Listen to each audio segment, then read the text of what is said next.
Hi students, very good morning. Today's session is Information Technology. அதாவது தகவல் தொழில்நுட்பத்தை பற்றி பார்க்க போகிறோம். ஸோ தகவல் தொழில்நுட்பம் அப்படின்றது according to national association of software and services companies, அதாவது தேசிய மென்பொருள் இல்லைன்னா சேவைகள் நிறுவன கூட்டமைப்பின்படி இந்தியாவில் மொத்த மென்பொருள் அதாவது சாஃப்ட்வேர் இண்டஸ்ட்ரீஸ் எவ்வளோ இருக்குது, அது எந்த அளவுக்கு ஏற்றுமதியிலையும் அண்ட் சவுத் சைடில் அதாவது சவுத் சைடில் இருக்க எல்லா ஸ்டேட்ஸ்லேயும் தொடர்ந்து எந்த அளவுக்கு அதோட பங்களிப்பு இருக்குது, அதாவது சாஃப்ட்வேர்ஸ் இண்டஸ்ட்ரீஸ் எந்த அளவுக்கு சவுத் சைடில் இருக்குது அப்படின்றது தான் இதில் பார்க்க போகிறோம். எக்ஸ்பெஷலி எதுலன்னா தமிழ்நாடு அண்ட் ஆந்திர பிரதேஷ் இந்த ஸ்டேட்ஸில் இந்தியாவோட மொத்த மென்பொருள் ஏற்றுமதி அதாவது சாஃப்ட்வேர் இண்டஸ்ட்ரீஸோட எக்ஸ்போர்ட்டர்ஸ் வந்து அதிகமாக இருக்காங்க. அந்த ஏற்றுமதி பொருட்கள் எக்ஸ்போர்ட்ஸ் வந்து எவ்வளோனா 59.6% அளவுக்கு சாஃப்ட்வேர் எக்ஸ்போர்ட்ஸ் பண்ணிகிட்ருக்காங்க. நாட்டுடைய மொத்த மென்பொருள் ஏற்றுமதியில் கர்நாடகாவுக்கு அடுத்தபடியாக தமிழ்நாடு தான் செகண்ட் பிளேஸில் இருக்குது. சாஃப்ட்வேர் எக்ஸ்போர்ட்ஸ் பண்ணுறதில் செகண்ட் பிளேஸில் இருக்குது. அண்ட் தென் நெக்ஸ்ட்டு டாபிக் என்னென்னா ஸ்பெஷல் எக்கனாமிக் ஜோன்ஸ், அதாவது செஸ் அப்படின்ட்டு சொல்லுவாங்க. இந்த ஸ்பெஷல் எக்கனாமிக் ஜோன்ஸ்னால் சிறப்பு பொருளாதார மண்டலம் அப்படின்னு சொல்லுவாங்க. இந்த சிறப்பு பொருளாதார மண்டலங்கள் சர்வதேச அளவில் மிக சிறந்த பகுதியாகவும் இல்லைன்னா ஏற்றுமதி பொருட்களை அதிக அளவு இந்த பகுதியிலேருந்து ஏற்றுமதி பொருட்கள் செஞ்சிட்ருக்காங்க. எக்ஸ்போர்ட் பண்ணுறப்ப இன்னும் அதிக அளவு எக்ஸ்போர்ட்டிங் வந்து இந்த இடத்துல இருக்கும். நிறைய ஹார்பர்ஸில் வந்து ஹார்பர்ஸ்க்கு எங்கே இருக்குதோ அந்த ஹார்பர்ஸ்க்கு மெயினான பாயிண்ட்டை வந்து என்னென்னா செஸ்ஸான்றதை அனௌன்ஸ் பண்ணுவாங்க.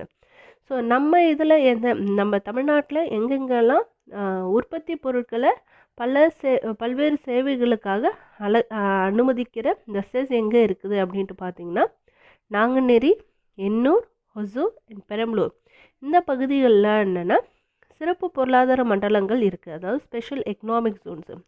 ஏற்றுமதி பொருட்களை ஊக்குவிக்கிறதுக்காகவும் டெவலப் பண்ணுறதுக்காக ஹார்பர் ரிலேட்டடான பகுதிகளில் இதை அமைப்பாங்க. ஸோ அந்த இடத்துல வந்து என்னது செஸ்ன்றதை அமைப்பாங்க. தமிழ்நாட்டில் நாங்குநேரி, எண்ணூர், ஒசூர் அண்ட் பெரம்பலூர் இந்த பகுதிகளெலாம் செஸ் அமைஞ்சிருக்கு.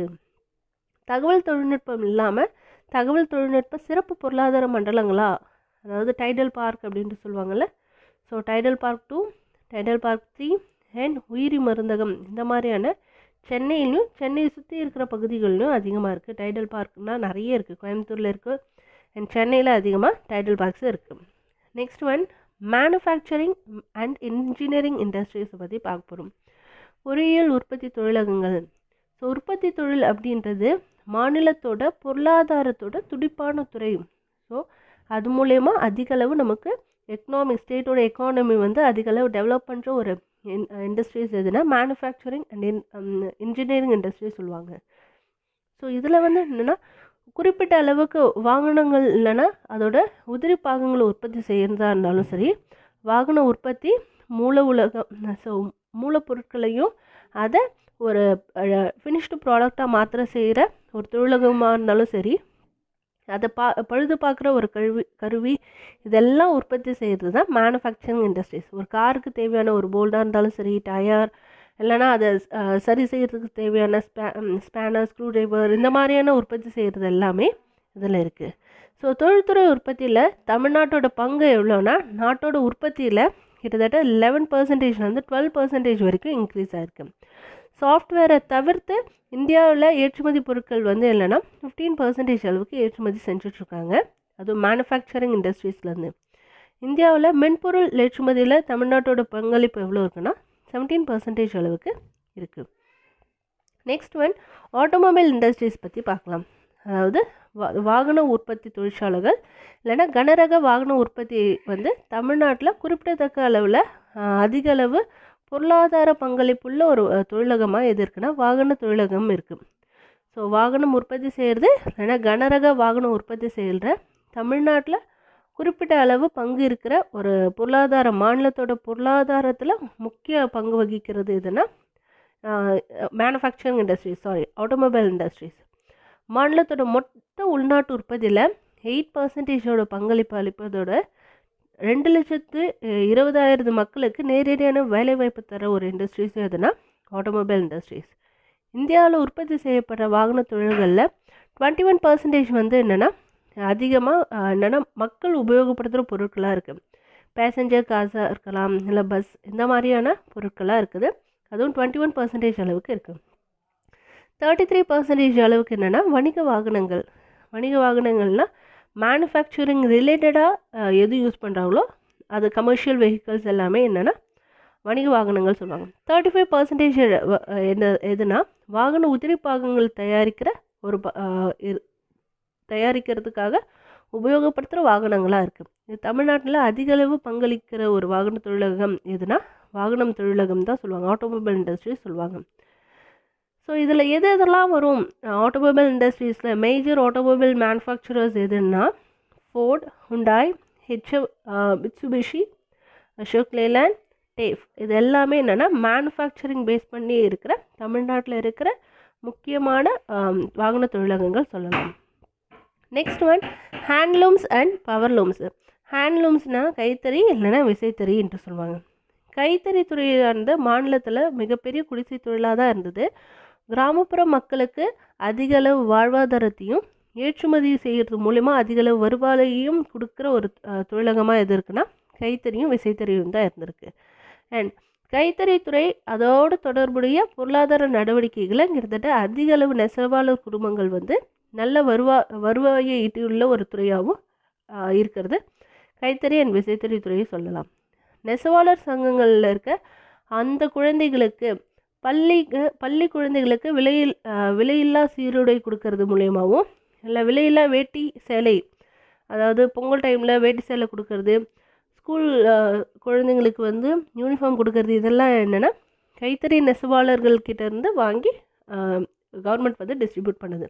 ஸோ இப்படி கொடுக்கறது மூலயமா ஹேண்ட்லூம்ஸ் அண்ட் பவர்லூம்ஸ் இண்டஸ்ட்ரீஸில் இருக்கிறவங்க, அதாவது குடிசை தொழில் செய்கிறவங்களோட வாழ்வாதாரம் பொருளாதாரம் முன்னேற்ற முடியுன்றதுக்காக செய்யப்படுது. Next one sugar industries. Sugar industries என்னென்னா தமிழ்நாட்டில் சர்க்கரை தொழிலகம் ஒரு வேளாண்மை சார்ந்த ஒரு தொழிலகம். So sugar industry in Tamil Nadu is an important agro-based industries. It plays a vital role in the economic development of the state, particularly in rural areas. கிராமப்புற பகுதிகளில் மாநிலத்தோட அதிக அளவு பொருளாதார வளர்ச்சிக்கு முக்கிய பங்கு வகிக்கிற ஒரு தொழிலகம் எதுனா சுகர் இண்டஸ்ட்ரீஸ். நிறைய சர்க்கரை தொழிலகங்கள் பல ஆயிரம் மக்களுக்கு நேரடியாக வேலைவாய்ப்பையும், கரும்பு பயிர் சாகுபடி செஞ்சு இல்லை அறுவடை காலங்களில் இல்லை போக்குவரத்து மற்ற பணிகள் செய்கிற விவசாயிகளுக்கு, ஸோ கரும்பு பயிரிடுறப்ப விவசாயிகளுக்கு நிறைய ஆட்கள் தேவை, அதை அறுவடை செய்கிறப்ப ஆட்கள் தேவை, அதை எடுத்துகிட்டு போகிறதுக்கு டிரான்ஸ்போர்ட் ஆட்கள் தேவை. ஸோ இந்த மாதிரியான பல லட்சம் மக்களுக்கு மறைமுகமாக வேலைவாய்ப்பை வழங்குகிற ஒரு இண்டஸ்ட்ரீஸாக இருக்குது. தமிழ்நாட்டில் மொத்தமாக எவ்வளோ இருக்குன்னா 34, அதாவது 34 சர்க்கரை ஆலைகள் இருக்குது.